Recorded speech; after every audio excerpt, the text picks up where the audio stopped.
Ayo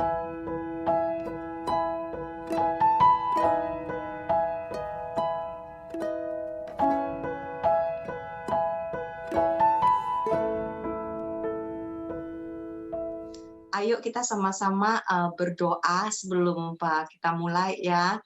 Terima kasih Tuhan, Engkau baik dan Engkau selalu baik.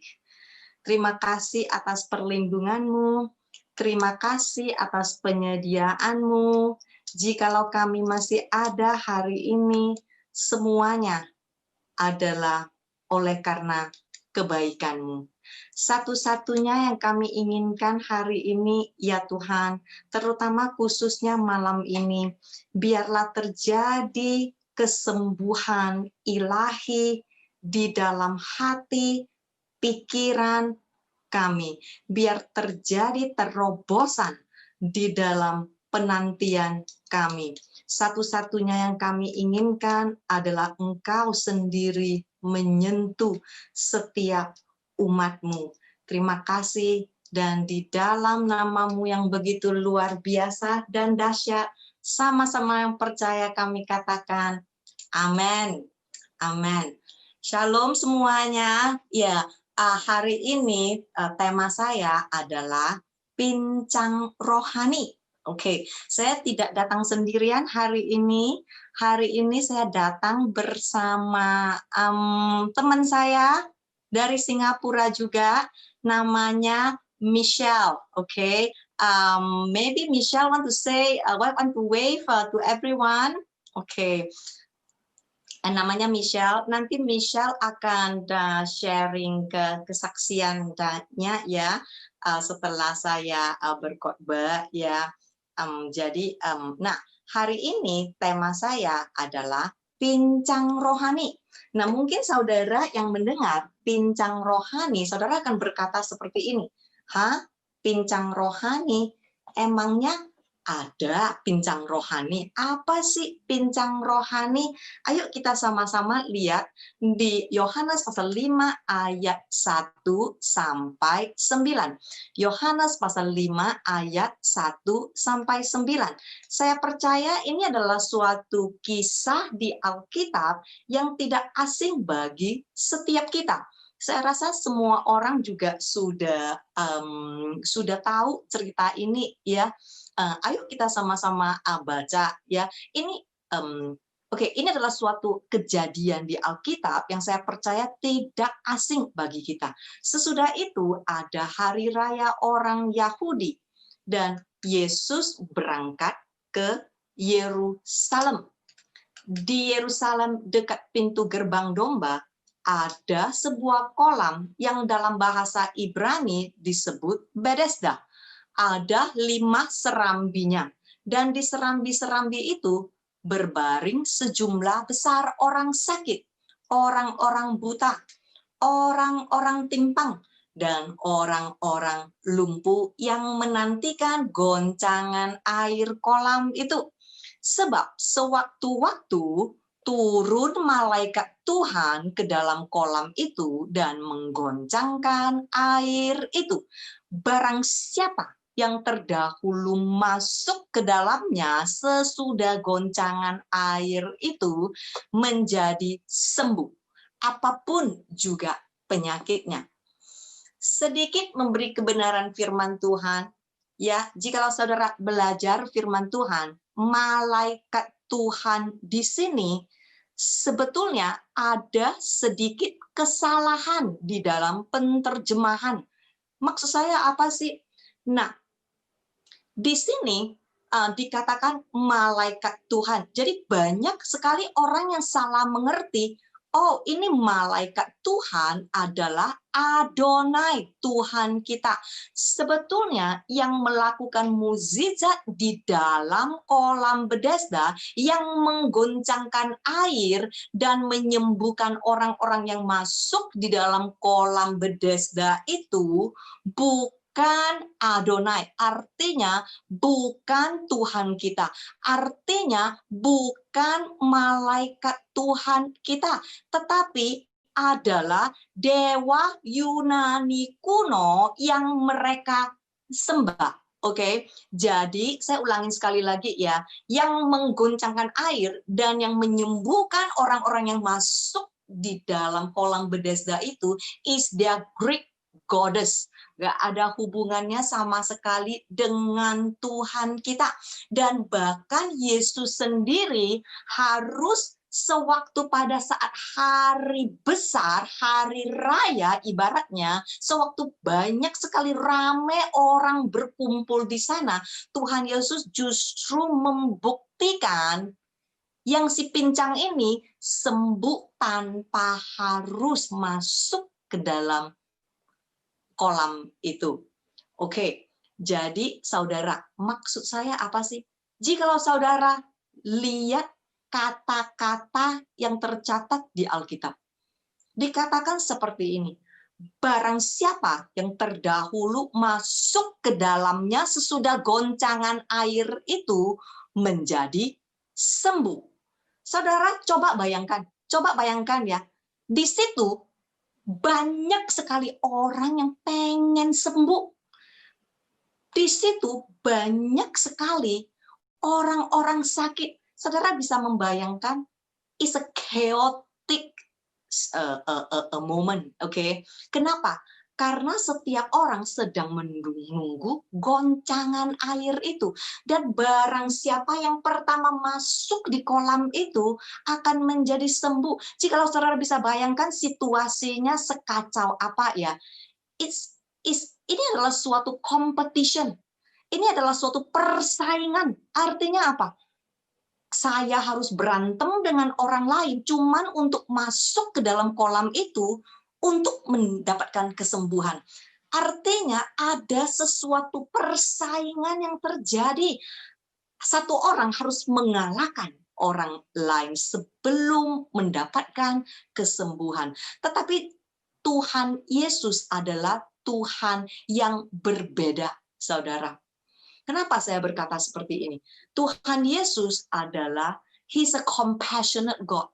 Dia adalah Tuhan yang penuh dengan belas kasihan. Makanya di kerajaan surga, we are not to compete with each other, but we are to complete each other. Artinya di dalam kerajaan surga kita tidak seharusnya bersaingan, tetapi saling melengkapi satu dengan sesama. Amin. Oke, saya akan lanjut. Oke, di situ ada seorang yang sudah 38 tahun lamanya sakit. Ketika Yesus melihat orang itu terbaring di situ, karena ia tahu bahwa ia telah lama dalam keadaan itu, berkatalah ia kepadanya. Pertanyaannya adalah begini, maukah engkau sembuh? Di terjemahan yang saya pakai, diulangin sekali lagi. Apakah engkau sungguh-sungguh yakin engkau mau sembuh? Oke. Jawab orang sakit itu kepadanya, Tuhan, tidak ada orang yang menurunkan aku ke dalam kolam itu apabila airnya mulai goncang. Dan sementara aku menuju ke kolam itu, orang lain sudah turun mendahului aku. Kata Yesus kepadanya, bangunlah, angkatlah tilammu, dan berjalan. Dan pada saat itu juga, sembuhlah orang itu, lalu ia mengangkat tilamnya dan berjalan. Tetapi hari itu hari Sabat. Coba kita perhatikan perbincangan di antara Yesus dengan orang sakit ini. Oke, pertanyaan Yesus kepadanya adalah, maukah engkau sembuh? Apakah engkau sungguh-sungguh yakin mau sembuh? Saya percaya di sini Yesus bukan cuma sekedar melihat kesembuhan secara jasmani, tetapi complete healing. Kenapa saya berkata complete healing? What is complete healing? Yang lebih dipertanyakan oleh Yesus adalah the healing of the mind, and the healing of the heart, and the overall attitude of that man. Artinya kesembuhan yang terpenting di mata Tuhan adalah kesembuhan di dalam jiwa dan pikiran manusia. Banyak sekali orang berkata, aku mau keadaanku berubah. Aku mau situasiku berubah. Tetapi banyak orang nggak sadar. Untuk keadaan mereka bisa berubah, untuk situasi mereka bisa berubah, yang pertama-tama harus dirubah adalah sikap hati dan konsep pemikiran kita yang begitu jauh dari kebenaran firman Tuhan. Coba kita lihat jawaban orang sakit ini. Dan saya akan mengatakannya dengan bahasa zaman sekarang ya, bahasa zaman now. Oke. Mungkin di bahasa zaman now, kalau kita ditanya begitu, mungkin kita akan jawab seperti ini. Maksudmu apa ya? Apakah aku sungguh-sungguh yakin mau sembuh? Aku sudah terbaring di sini loh 38 tahun. Kondisi dan situasiku sudah begitu buruk 38 tahun loh. Tidak ada satu orang pun yang peduli. Kok aku masih di sini-sini terus belum ada terobosan? Kenapa? Tidak ada seorang pun yang mau memberi kesempatan kepadaku. Tidak ada seorang pun yang menaruh belas kasihan kepadaku. No one cares. No one understand. Saudara, sama seperti orang sakit yang pincang secara jasmani ini, sebetulnya banyak sekali Kristen yang juga pincang secara rohani. Dan hari ini saya mau secara khusus membahas tentang kesembuhan rohani untuk Kristen yang pincang secara rohani. Oke, mungkin saudara berkata, apa sih pincang rohani? Apa sih ciri-ciri orang yang pincang rohani? Oke, tanda-tanda orang yang pincang rohani. Orang yang bawaannya depresi terus. Ya, depresi terus. Khawatir terus. Khawatirnya berkelebihan. Ketakutan terus. Ya. Ini takut ya.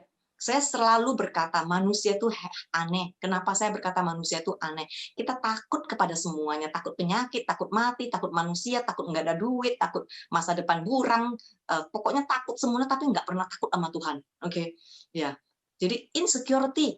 Oke, bawaannya marah terus, emosi terus, marah terus, sedikit-sedikit tersinggung. Unforgiveness, apa sih? Tidak mau mengampuni. Apalagi ciri-ciri orang yang pincang rohani. Tidak ada sukacita. Dan yang paling gawat ini adalah yang satu ini. Oke, kenapa yang satu ini cukup gawat? Karena yang satu ini adalah akar dari segala depresi, akar dari segala tawar hati, ketidakbahagiaan, dan yang lain sebagainya. Oke, saudara tahu, Tuhan mau saudara dan saya hidup bersukacita. Kalau kita hidup itu tidak bersukacita, artinya ada sesuatu yang pincang di dalam kerohanian kita. Oke, dan yang satu yang begitu gawat ini, yang sering terjadi di dalam kehidupan manusia, mau itu kita Kristen atau tidak Kristen, adalah tidak mau menerima porsi dan bagian kita masing-masing. Not accepting our portion. Dan ini adalah akar dari segala depresi, tawar hati, ketidakbahagiaan, dan yang lain sebagainya. Nah, ini cuma beberapa contoh yang saya ambil. Sebagai seorang Kristen, kita seharusnya hidup berkemenangan. Oke, sebab kita dijanjikan kita adalah umat yang lebih dari pemenang. Tetapi karena banyak Kristen yang pincang rohani, mereka menjadi tidak stabil, tidak ada sukacita. Hidup mereka tidak berkemenangan. Dan yang paling menyedihkan adalah mereka tidak pernah masuk ke tanah perjanjian yang Tuhan sudah sediakan bagi kita selagi kita masih ada di muka bumi ini. Artinya apa? Kristen yang pincang rohani, mereka tidak pernah menggenapi panggilan Tuhan. Oke, mari kita selidiki 3 kata kunci yang Yesus berikan kepada orang yang pincang ini. Dan saya juga mau memberikan 3 kata kunci yang sama di tahun baru ini. Oke, untuk supaya Kristen hidup berkemenangan selagi kaki kita masih menginjak di bumi ini yang penuh dengan tantangan dan kesulitan. Oke, ayo kita lihat kata kunci pertama. Get up. Oke. Kata kunci kedua, pick up your bed. Dan kata kunci ketiga, walk. Oke. Ayo kita lihat kata kunci pertama. Ya, the first keyword is get up. Bangkitlah. Artinya apa sih? Ayo kita sama-sama lihat di Yesaya pasal 43 ayat 18 sampai 19. Bangkitlah. Artinya forget about the former things. Artinya don't look back. Oke, Yesaya pasal 43 ayat 18 sampai 19. Lupakanlah, firman Tuhan berkata. Janganlah ingat-ingat hal-hal yang dahulu. Dan janganlah perhatikan hal-hal yang dari zaman purbakala.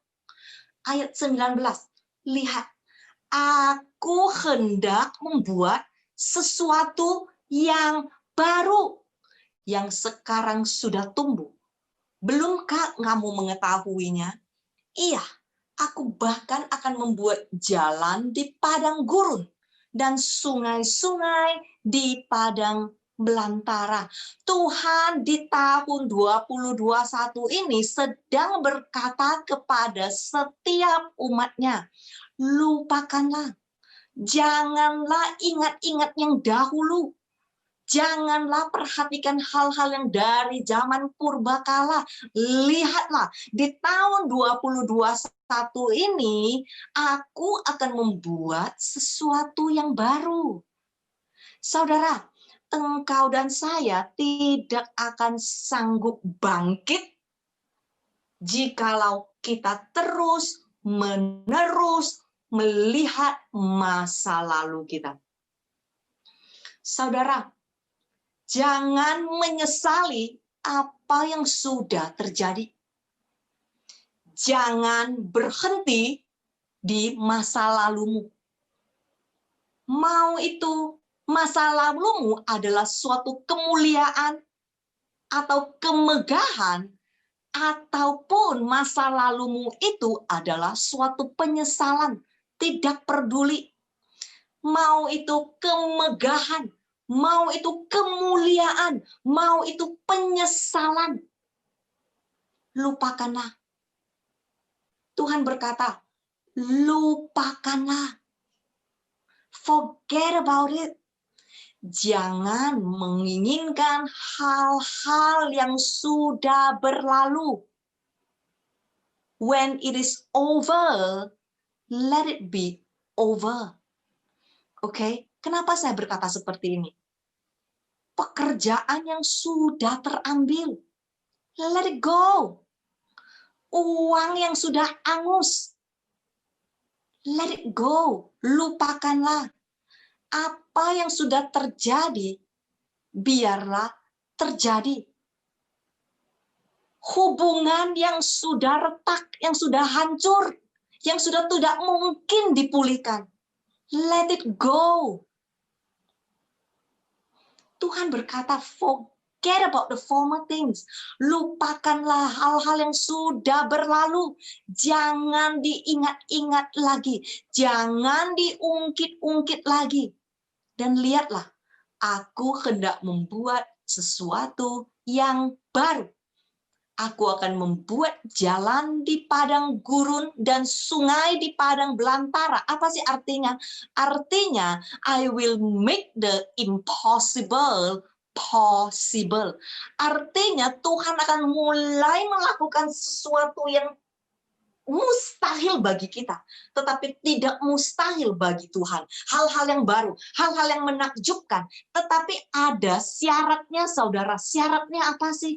Syaratnya adalah jikalau engkau terus-menerus melihat yang lalu, engkau tidak akan melihat hal-hal yang baru. Jikalau engkau terus melihat yang lalu, engkau tidak akan melihat hal-hal yang baru yang Tuhan janjikan sudah dipersiapkan bagi orang-orang yang percaya. Engkau harus melupakan terlebih dahulu hal-hal buruk yang lalu. Ibrani pasal 12 ayat 2. Hendaklah pandangan kita tertuju kepada Yesus. Sebab dialah yang membangkitkan iman kita dan memeliharanya dari permulaan sampai akhir. Yesus tahan menderita di kayu salib. Ia tidak peduli bahwa mati di kayu salib itu adalah suatu hal yang memalukan. Ia hanya ingat akan kegembiraan yang akan dirasakannya kemudian. Sekarang ia duduk di sebelah kanan tata Allah dan memerintah bersama dengan Dia. Apa sih artinya? Fix your eyes on Jesus. Oke?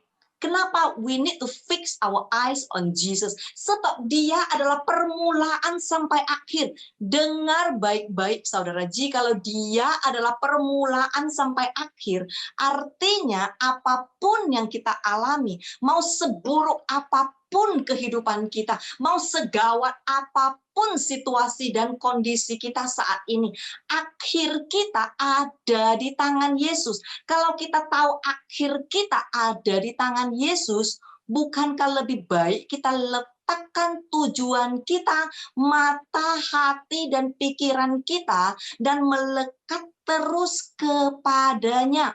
Oke, mungkin ada yang bertanya seperti ini. Loh, maksudnya apa? Apakah hubungan yang sulit dipulihkan, lupakan saja? Oke. Ini loh, saya tidak bermaksud seperti itu. Nah, maksud saya adalah dengar baik-baik, saudara. Lupakan hal-hal yang buruk, oke? Hubungan itu cuma bisa dipulihkan oleh Tuhan. Jadi bagian kita adalah bukan berjuang memulihkan hubungan itu. Bagian kita adalah taat kepada Tuhan. Bagian kita adalah fix our eyes on Jesus and not di hubungan itu. Saudara mengerti perbedaannya? Perbedaannya jikalau kita terus-menerus fokus kepada hubungan yang sudah mustahil dipulihkan, we will be stuck in that situation. Kita akan terjebak di dalam masa lalu kita tidak bisa move on. Jadi kita harus ingat, we need to fix our eyes on Jesus. Kita harus hidup di dalam ketaatan. Kita harus terus maju menjadi yang baru. Dan izinkan Tuhan sendiri yang berencana kapan hubungan kita akan dipulihkan. Kapan hubungan kita akan mendapat pemulihan. Amin. Oke. Kata kunci kedua adalah pick up your bed. Artinya apa? Angkatlah tilammu. Apa sih angkatlah tilammu? Artinya berhenti bersungut-sungut.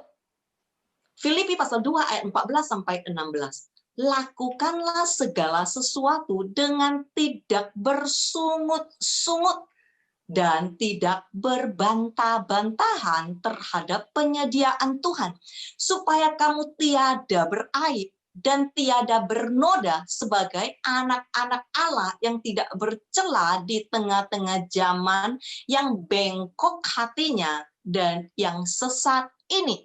Lihat saudara, banyak sekali kita itu stuck di sini. Oke. Banyak sekali Kristen itu stucknya, pincang rohaninya ada di sini. Kenapa? Jelas-jelas Tuhan berkata, lakukanlah segala sesuatu dengan tidak bersungut-sungut. Tetapi apa yang kita lakukan? Justru kita selalu bersungut-sungut. Justru kita selalu berbantah-bantahan terhadap penyediaan Tuhan. Ya, kebanyakan Kristen gagal di sini, makanya pincang secara rohani. Oke, saya lanjutkan lagi ayatnya. Sehingga kamu bercahaya di antara mereka seperti bintang-bintang di dunia yang gelap. Hidup sambil berpegang pada firman dan memberikan kepada orang lain. Agar aku dapat bermegah pada hari Kristus bahwa aku tidak berlomba dengan sia-sia dan tidak berjuang tanpa hasil. Saya ulangin sekali lagi, kebanyakan Kristen gagal di sini. Makanya pincang secara rohani. Nggak pernah ada sukacita, nggak pernah hidup damai. Karena apa? Karena nggak tahu bersyukur. Kenapa? Karena mereka berhenti di masa lalunya. Mereka berhenti di hubungan lalunya. Mereka tidak mau mengambil langkah untuk maju, untuk fix their eyes on Jesus dan melakukan hal-hal sesuai dengan firman Tuhan. Kebanyakan manusia maunya apa yang mereka mau. Mereka maunya mendapatkan kembali apa yang mereka mau. That's why they got stuck there. Okay. Ya, jadi artinya apa sih? Kerjaan kita kebanyakan komplain terus, menggerutu terus. Ya, kita nuntut kepada Tuhan terus. Kapan? Kenapa? Nggak pernah puas. Dikasih 2 mau 4, dikasih 4 mau 10. Menggerutu terus. Kenapa orang lain ada begini, saya tidak ada begini? Kenapa? Tidak pernah mengucap syukur. Tetapi puji Tuhan, di PD Victory nggak ada yang seperti ini kan? Amin. Di sini semua adalah umat-umat yang tahu bersyukur. Amin. Ya, saudara, jangan seperti orang sakit yang pincang itu. Oke? Mereka selalu akan berkata seperti ini. Itu loh. Gara-gara dia itu, aku jadi nggak ada sukacita. Itu loh. Gara-gara itu, aku jadi nggak sembuh-sembuh. Itu loh. Gara-gara itu, aku nggak dikasih kesempatan, makanya aku nggak ada pemasukan, makanya aku nggak ada pekerjaan. Itu karena orang itu nggak mau kasih aku kesempatan loh. Oke. Itu loh. Gara-gara orang itu suka jelekin aku, suka memfitnah aku, suka ngomong yang jelek-jelek tentang aku, makanya aku jadi emosian, makanya aku jadi tersinggung. Ada yang seperti ini. Itu loh, gara-gara itu orang nipu aku, makan duit aku, makanya aku jadi tidak bisa mengampunin. Semua itu gara-gara orang itu. Saudara, dosa yang Tuhan paling benci adalah dosa menggerutu, adalah dosa bersungut-sungut, membantah. Jangan seperti orang-orang Israel yang keluar dari tanah Mesir, tapi karena dosa menggerutu, selalu melihat masa lalu.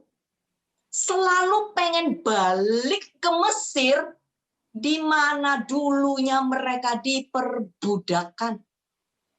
Mereka gagal, satu generasi lenyap, tidak masuk ke tanah perjanjian mereka. Jadi bagaimana sebaliknya kita harus bersikap. Ayo kita lihat Roma pasal 5 ayat 3 sampai 5. Roma pasal 5 ayat 3 sampai 5. Dan bukan hanya itu saja. Kita malah dengan sukacita bermegah juga dalam kesengsaraan kita. Karena kita tahu bahwa kesengsaraan, kesusahan, tekanan, masalah itu menimbulkan kesabaran dan ketekunan. Dan ketekunan menimbulkan karakter kedewasaan rohani. Dan karakter kedewasaan rohani yang tahan uji menimbulkan pengharapan, keyakinan, dan jaminan atas keselamatan yang kekal. Dan pengharapan dalam janji Tuhan tidak pernah mengecewakan, karena kasih Allah telah dicurahkan di dalam hati kita oleh Roh Kudus yang telah dikaruniakan kepada kita. Saudara tahu kenapa Kristen hidup galau? Saudara tahu kenapa Kristen doa, dan nggak terkabul doanya. Makin doa, makin galau. Makin doa, makin galau karena doa mereka tidak terkabul. Saudara tahu kenapa? Sebab apa yang kita mau beda dengan apa yang Tuhan mau. Saya ulangin sekali lagi ya. Apa yang kita mau selalu beda dengan apa yang Tuhan mau. Yang kita mau itu selalu apa? Berkat, kesembuhan, mukjizat, materi, uang, dan lain sebagainya. Yang Tuhan mau adalah karakter kedewasaan rohani kita.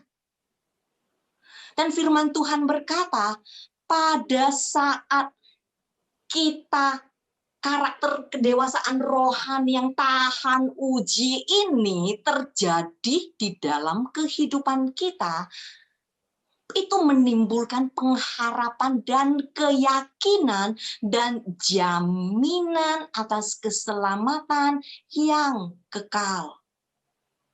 Dan janji Tuhan tidak pernah mengecewakan. Saudara, jadi fokusnya bukan lagi apa yang kita mau. Fokusnya adalah karakter kedewasaan rohani kita. Sebab karakter kedewasaan rohani kita itulah yang akan memberikan janji jaminan atas keselamatan yang kekal. Oke, saudara juga udah pernah dengar kesaksian saya, kan suami saya kanker 10 tahun ya. Dalam 10 tahun ini dia nggak pernah menggerutu. Doanya sederhana. Dia tidak pernah berdoa, Tuhan engkau harus sembuhkan saya. Dalam 10 tahun ini dia nggak pernah sekalipun depresi, dia nggak pernah sekalipun tawar hati. Ya, doa dia adalah sederhana, jikalau aku hidup adalah kesempatan untuk melayanimu, katanya. Jikalau aku mati adalah beruntung. Doa dia sangat sederhana. Tuhan, aku tidak mau meminta apapun yang ada di dunia ini. Sebab semua yang ada di dunia ini adalah barang murahan. You can take away everything. Engkau bisa mengambil semuanya, seluruhnya. Sebab yang aku mau cuman adalah, what I want is just you, Jesus. Engkau cukup bagiku. What I need is just you, Jesus. Because you are more than enough. Engkau cukup bagiku. Saudara, pertanyaan saya adalah, is Jesus enough for you? Apakah Tuhan Yesus cukup bagimu? Jikalau Tuhan Yesus tidak cukup bagimu sebagai seorang pengikut Kristus, engkau tidak mungkin akan hidup bersukacita. Jikalau kebahagiaan dan sukacitamu adalah karena hal-hal yang engkau inginkan terjadi di dalam kehidupanmu, engkau tidak mungkin akan hidup berkemenangan. 10 tahun melampaui berjuang melawan kanker seperti itu. Tidak pernah bergumul, tidak pernah depresi, tidak pernah tawar hati, tidak pernah bahkan minta kesembuhan dari Tuhan. Apa yang terjadi? 10 tahun kemudian hampir mati, Tuhan datang dan menyentuh dia di sini dan menghembus nafas baru di lubang hidungnya, dan suamiku sembuh. Puji Tuhan, total.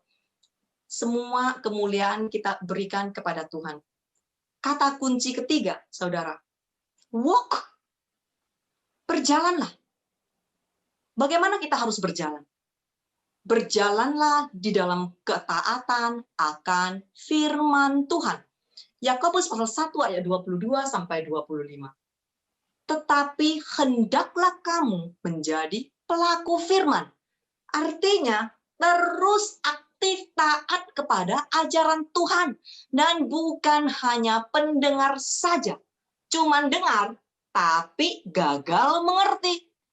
Sebab jika tidak demikian, kamu menipu dirimu sendiri dengan alasan sesat yang beda dari kebenaran. Sebab jika seorang hanya mendengar firman saja dan tidak melakukannya, ia adalah seumpama seorang yang sedang mengamat-amati mukanya, yang sebenarnya di depan cermin, baru saja ia memandang dirinya, ia sudah pergi, atau ia segera lupa rupanya. Tetapi barang siapa yang meneliti hukum yang sempurna, yaitu hukum yang memerdekakan, dan ia bertekun mentaatinya, jadi bukan hanya mendengar untuk melupakannya. Ia akan berbahagia oleh perbuatannya. Perbuatan semacam apa? Hidup yang taat. Oke, saya lanjutkan. Joshua pasal 1 ayat 8. Joshua pasal 1 ayat 8. Janganlah kitab Taurat ini menjauh dari bibirmu, tapi renungkanlah itu siang dan malam, supaya engkau bertindak hati-hati sesuai dengan segala yang tertulis di dalamnya. Sebab dengan demikian perjalananmu akan berhasil dan engkau akan beruntung. Saudara dengar baik-baik, if you get this and if you practice this, you will have a breakthrough. Saya ulangin sekali lagi. Dengar baik-baik, jikalau engkau melakukan hal ini, firman Tuhan berjanji, perjalananmu akan berhasil dan engkau akan beruntung. Oke, dengar baik-baik, tolong ikutin saya, ya, tolong ikutin saya. Nah, versi Alkitab ada perbedaan. Di versi Alkitab dikatakan engkau harus memperkatakan tiap kitab Taurat ini siang dan malam. Betul? Ya? Betul, jangan lupa memperkatakan kitab Taurat ini siang dan malam. Betul? Betul ya? Kira-kira intinya seperti inilah. Jangan lupa memperkatakan. Tetapi jikalau saudara belajar firman Tuhan, di terjemahan aslinya, ini saya mau kasih tahu kebenarannya di terjemahan aslinya. Oke. Di terjemahan aslinya, ini saya ulangin sekali ya. Janganlah kitab Taurat ini menjauh dari bibirmu. Renungkanlah itu siang dan malam, supaya engkau bertindak hati-hati. Jadi fokusnya bukan di perkataan, fokusnya sebetulnya di renungkan, sehingga engkau merenungkan siang dan malam sampai menjadi suatu tindakan yang keluar dari dalammu. Oke? Ya, jadi terjemahan awal-awal sebetulnya fokus yang harus kita ambil dari sini bukan perkataannya, tetapi kita harus merenungkan dan bertindak. Merenungkan sampai kita bertindak. Oke, saudara, percuma kalau kita cuma memperkatakan tanpa bertindak. Percuma, kenapa saya berkata seperti ini? Tolong ikutin saya, ini sangat penting. If you can catch this, you will get it, okay? engkau bisa memperkatakan Mazmur 91 1000 kali sehari, tapi tanpa menjadi pelaku firman Tuhan, sia-sialah perkataanmu. Oke, kenapa saya berkata seperti ini? Sebab setan pun lebih pintar dari saudara memperkatakan firman. Sebab setan tahu firman Tuhan. Saudara mau tahu, setan juga pakai Mazmur 91. Perbedaannya di mana? Setan cuma tahu doang. Cuma tahu memperkatakan doang. Tetapi tidak pernah mau bertindak. Tidak pernah mau melakukan taat kepada firman Tuhan. Mungkin saudara berkata seperti ini, loh buktinya mana setan tahu firman Tuhan? Buktinya mana setan pakai Mazmur 91? Ayo kita lihat. Matius pasal 4 ayat 5-6. Matius pasal 4 ayat 5-6. Kemudian iblis membawanya ke kota suci dan menempatkan dia di hubungan baik Allah. Lalu berkata kepadanya, ini kita udah tahu ya, sewaktu Tuhan Yesus digoda ya. Jika engkau anak Allah, jatuhkanlah dirimu ke bawah. Sebab ada tertulis, mengenai engkau, ia akan memerintahkan malaikat-malaikatnya, dan engkau di atas tangannya, supaya kakimu jangan terantuk kepada batu. Saudara lihat, ini setan loh. Setan sedang memperkatakan Mazmur pasal 91 ayat 11-12 untuk menantang Yesus. Pastikan engkau lakukan. Pastikan engkau lakukan apa yang diperkatakan firman Tuhan. Nah, apa sih artinya merenungkan? Merenungkan di bahasa awalnya artinya seperti ini. Saya terjemahkan langsung ke bahasa Inggris, ke bahasa Indonesia. Merenungkan, meditate. Kenapa merenungkan ini sangat penting? Sebab merenungkan ini artinya melekat. Artinya mematuhi.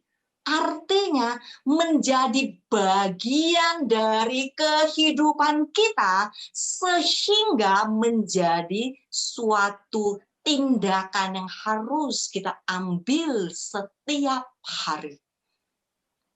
Merenungkan, saya ulangi sekali lagi, artinya melekat, mematuhi, menjadi bagian daripada kehidupan kita.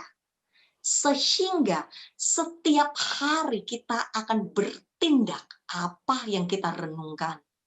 Inilah yang dimaksudkan Joshua pasal 1 ayat 8, dan firman Tuhan menjanjikan jikalau kita melakukan hal seperti ini, firman Tuhan menjanjikan perjalananmu akan berhasil dan engkau akan beruntung.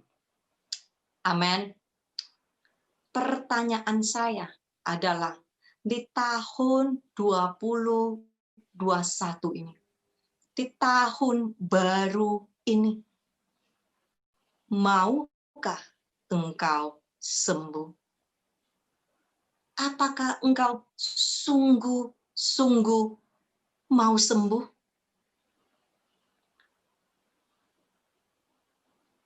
Saudara, saya mau membagikan kesaksian Michelle lewat video, ya, lewat video tayangan. Suatu kesaksian yang baru terjadi pada saat pandemi COVID ini di Singapura. Di Singapura kejadian ini adalah termasuk top news.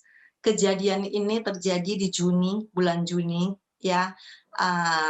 Kalau udah siap videonya, ayo kita saksikan kesaksian Michelle. Shalom saudara-saudari yang dikasihi Tuhan. Nama saya Michelle, umur saya 29 tahun. Saya tinggal di Singapura. Saya sudah 3 tahun ini dibimbing oleh Pastor Jason Ong dan Pastor Judith Halim.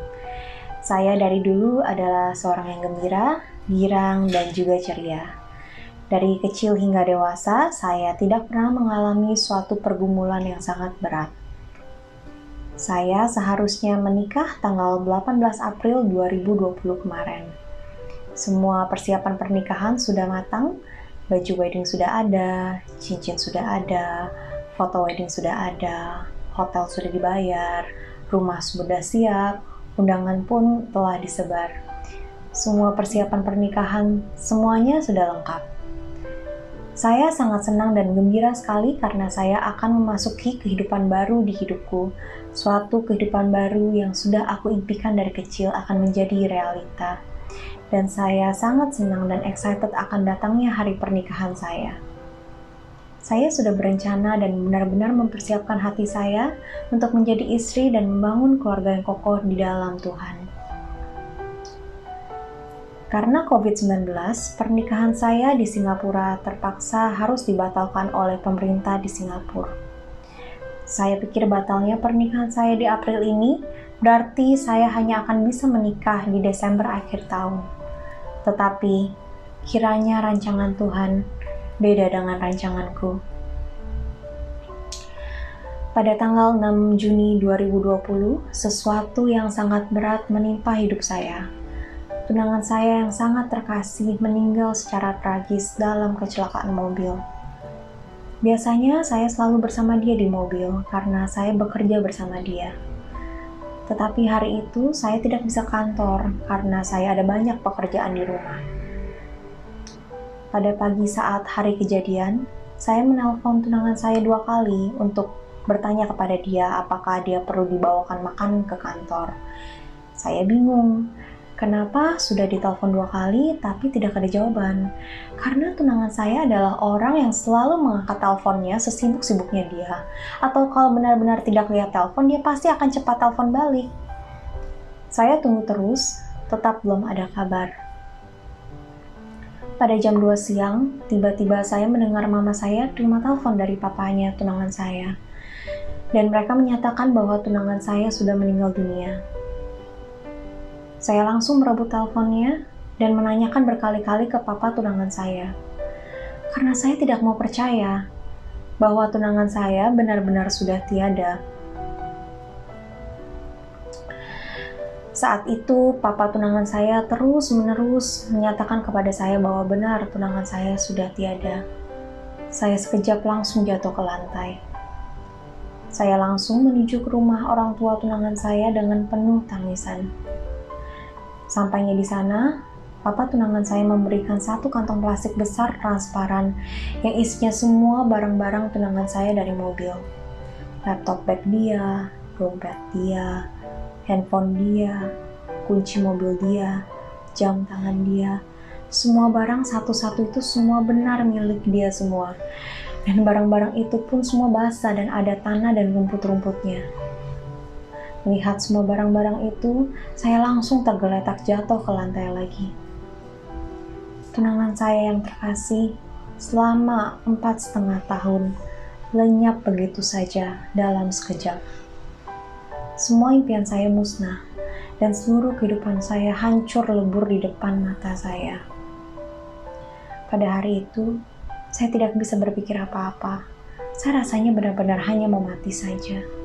Saya bahkan belum bisa melihat mayat tunangan saya karena masih di rumah sakit untuk diautopsi. Cuma satu hal yang saya bisa berpikir untuk pegang, yaitu Alkitab. Banyak hal yang saya tidak bisa mengerti. Kenapa ini harus terjadi di dalam kehidupan saya? He's gone, and is this even for real? Banyak pertanyaan-pertanyaan melewati pikiran saya. Sanggupkah saya menghadapi cobaan ini? Bisakah saya tersenyum lagi? Will I ever be happy again? Saya terus-menerus menangis. Hati saya sangat sakit. Dada saya terasa sesak. Perut saya pun terasa terus dipelintir. Saya terus-menerus menangis setiap hari. Makan pun menangis, tidur pun menangis, nyetir pun menangis, jalan pun menangis. Saya benar-benar tidak sanggup untuk hidup lagi. Saya terus-menerus meminta Tuhan, Tuhan, ambillah nyawa saya. I don't want to live anymore. Tetapi hari demi hari, minggu demi minggu telah berlalu, saya tetap hidup. Dan Tuhan tidak pernah mengambil nyawa saya, biarpun saya terus-menerus kuat meminta kepada Tuhan untuk mengambil nyawa saya. Saya masih tetap hidup. Lalu saya mulai bernegosiasi sama Tuhan. Saya bilang, oke Tuhan, kayaknya Engkau tidak akan mengambil nyawa saya di dalam waktu yang cepat. Tetapi hati saya sangat sakit. Bisa nggak setidaknya Engkau menyembuhkan hati saya? Mana bisa aku terus hidup di dunia ini dengan sakit yang mendalam seperti ini? Suatu hari, saya dengar khotbahnya Pastor Jason dan Pastor Judith bahwa memperoleh kebahagiaan di tengah-tengah kesulitan bukanlah sesuatu hal yang mustahil. Kebahagiaan tidak bergantung kepada kondisi dan situasi kita. Kebahagiaan adalah suatu keputusan mutlak yang harus kita ambil, di mana kita memutuskan untuk taat sepenuhnya kepada Tuhan. Kebahagiaan bisa terjadi pada saat kita mau merendahkan hati kita di hadapan Tuhan dan menerima bagian dan porsi kita masing-masing. Porsi dan bagian yang harus saya terima adalah tunangan terkasih saya sudah pulang ke surga bersama Tuhan. I cannot see him anymore in this lifetime, not even given a chance to say goodbye. Dan tidak ada lagi pernikahan untuk saya. Satu malam, saya sedang menyetir di mobil dalam perjalanan pulang. Saya berkata kepada Tuhan, Tuhan, saya mau mengambil keputusan yang tegas. Saya mau taat kepadamu. Saya mau merendahkan hati saya dan menerima bagian dan porsi saya. Help me God, pulihkan saya. Saya hanya mau hidup untuk Engkau dan saya hanya mau untuk bisa bernafas lagi. Setelah itu, saya merasakan sesuatu yang dahsyat terjadi dari dalam diri saya. Dari dalam tubuh saya rasanya seperti ada aliran-aliran air hidup yang mengalir dan keluar dari dalam diriku. Sukacita tiba-tiba seperti meledak dari dalam tubuhku dan mengalir keluar. Ini sangat tidak masuk akal karena saya melihat situasi dan kondisi hidup saya tidak pernah berubah, tetapi sesuatu berubah di dalam hati saya dan saya merasakan sukacita yang supranatural. Tiba-tiba saya merasa penuh dengan damai dan saya bisa tersenyum. Suatu senyuman yang benar-benar datang dari dalam lubuk hati saya. Dan sejak itu, sukacita Tuhanlah yang menjadi kekuatanku. Tuhan juga sangat sayang kepadaku dan Dia terus-menerus menyentuh hatiku. Pada tanggal 9 Agustus 2020, sekitar 2 bulan setelah tunangan saya meninggal, saya mendengar satu suara, "Love me." Suara ini seperti bisikan hangat dari Tuhan, dan saya langsung melihat gambar dua hati, di luarnya ada Tuhan. Gambar ini adalah gambar yang tunangan saya pernah gambarkan untuk saya. Tiba-tiba gambar itu berubah menjadi satu hati dan Tuhan di dalamnya. Secara langsung saya merasa hati saya diperbaharui oleh Tuhan dan Ia mengisi hatiku. Dari sejak itu, saya terus-menerus berterima kasih kepada Yesus karena Dia telah menyembuhkan dan mengisi hatiku. Tentunya kadangkala masih ada hari-hari yang lebih sulit dilampaui, tetapi kekuatan dari Tuhan selalu tersedia untukku, dan kekuatan inilah yang membantu saya untuk menghadapi semua rintangan. Sekarang, saya mulai menata lagi kehidupan saya yang baru dengan kekuatan dan pimpinan Tuhan. Saya lanjut sekolah lagi di Singapore Bible College in Singapore, mengambil jurusan Masters of Counseling, agar saya bisa dipakai oleh Tuhan untuk membantu lebih banyak orang lagi ke depannya. Apakah kebahagiaan saya telah kembali? Tentunya saja iya. Bagaimana tidak? Apabila saya telah menemukan arti, tujuan, dan panggilan yang Tuhan rancangkan di hidupku. Saudara seiman, saya hanya ingin menyemangati kalian semua. Apapun rintangan dan kesulitan yang kita hadapi, ketahuilah bahwa kasih karunia Tuhan selalu cukup untuk kita. Ada banyak sekali masalah dan rintangan dalam hidup yang mungkin kita tidak dapat mengerti. Tetapi saya sudah mengerti dan menerima bahwa kita tidak harus selalu mengerti. Kita hanya perlu melakukan bagian kita. Kita hanya perlu percaya, bergantung, dan menuruti semua perintah Tuhan. Karena rancangan Tuhan selalu lebih tinggi dan lebih indah dari rancanganku. Dan kita tahu sekarang bahwa Allah turut bekerja dalam segala sesuatu untuk mendatangkan kebaikan bagi mereka yang mengasihi Dia, yaitu bagi mereka yang terpanggil sesuai dengan rencana Allah. Terima kasih banyak semuanya. God bless you.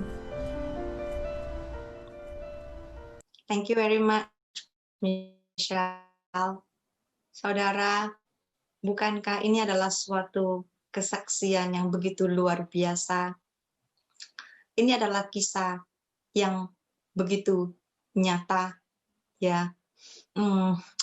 Kesaksian Michelle adalah suatu contoh dari sharing firman saya hari ini. Apa yang Michelle lakukan untuk sembuh adalah dia taat sepenuhnya kepada firman Tuhan.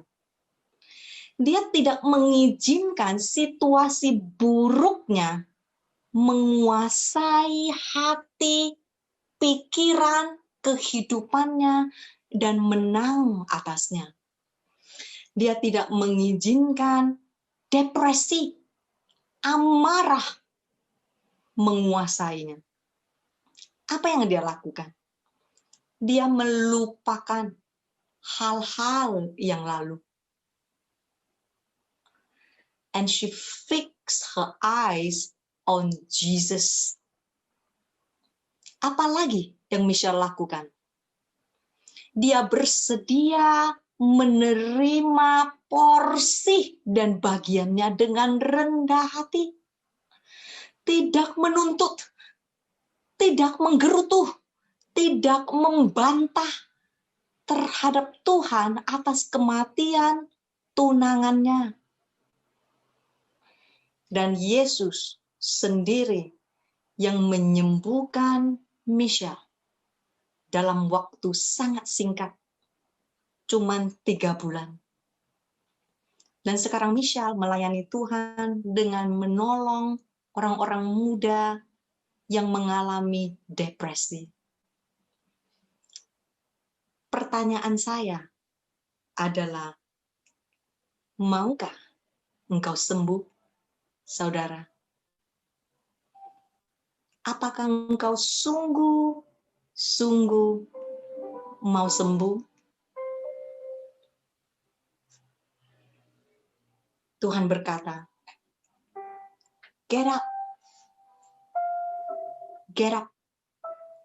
Forget about the former things. Bangkitlah. Lupakanlah masa lalu. Tinggalkan. Jangan ingat-ingat lagi. Pick up your bed. Angkatlah tilammu. Berhenti menggerutu.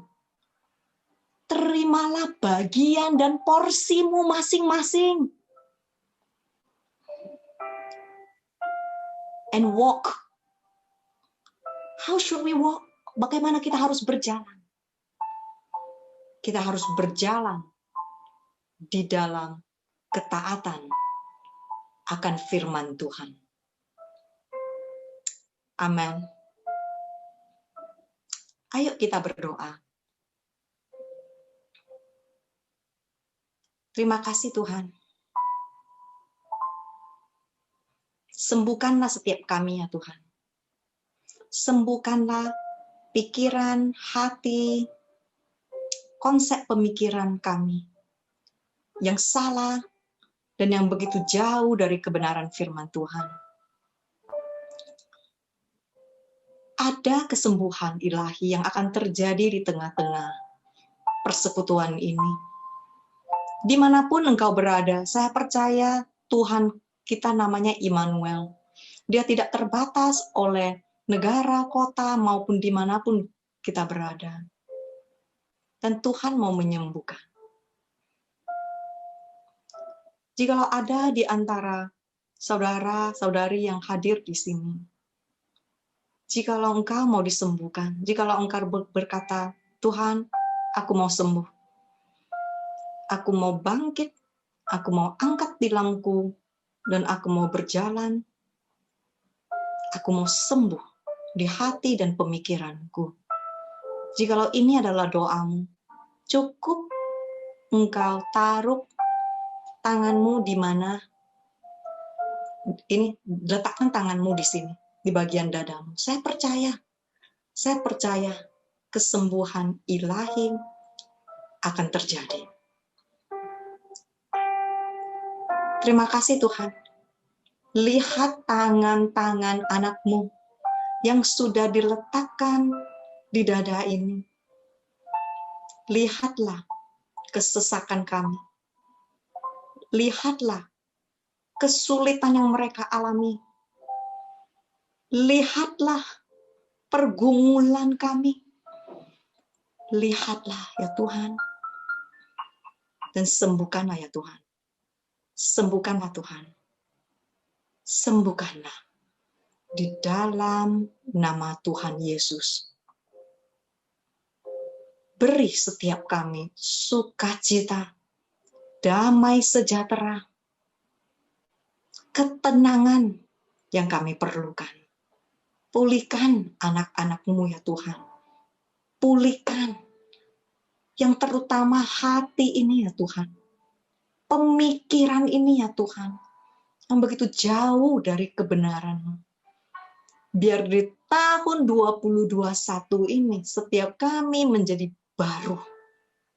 Setiap kami masuk di tanah perjanjian yang sudah Engkau berikan, yang sudah Engkau janjikan kepada setiap anak-anak-Mu. Biar kami tidak ketinggalan ya Tuhan. Biar kami tidak pincang rohani ya Tuhan. Sembuhkan kami ya Tuhan. Di tahun 2021 ini Tuhan akan melakukan suatu hal yang baru. Tinggalkan masa lalu. Lupakanlah. Lupakanlah. Lupakanlah. Let it go. Let it go. Dan masuk di tanah perjanjian. Melangkahlah dengan keberanian. Dengan tidak ketakutan. Terima kasih Tuhan. Terima kasih Tuhan. Hapuskanlah air mata anak-anak-Mu. Terima kasih Tuhan. Dan lepaskanlah mereka dari kesesakan mereka. Terima kasih Tuhan. Dan di dalam nama-Mu yang begitu luar biasa dan dahsyat, sama-sama yang sudah menerima kesembuhan dan pemulihan dan terobosan dari Tuhan, kami katakan, amin, amin, amin. Terima kasih, Tuhan memberkati saudara.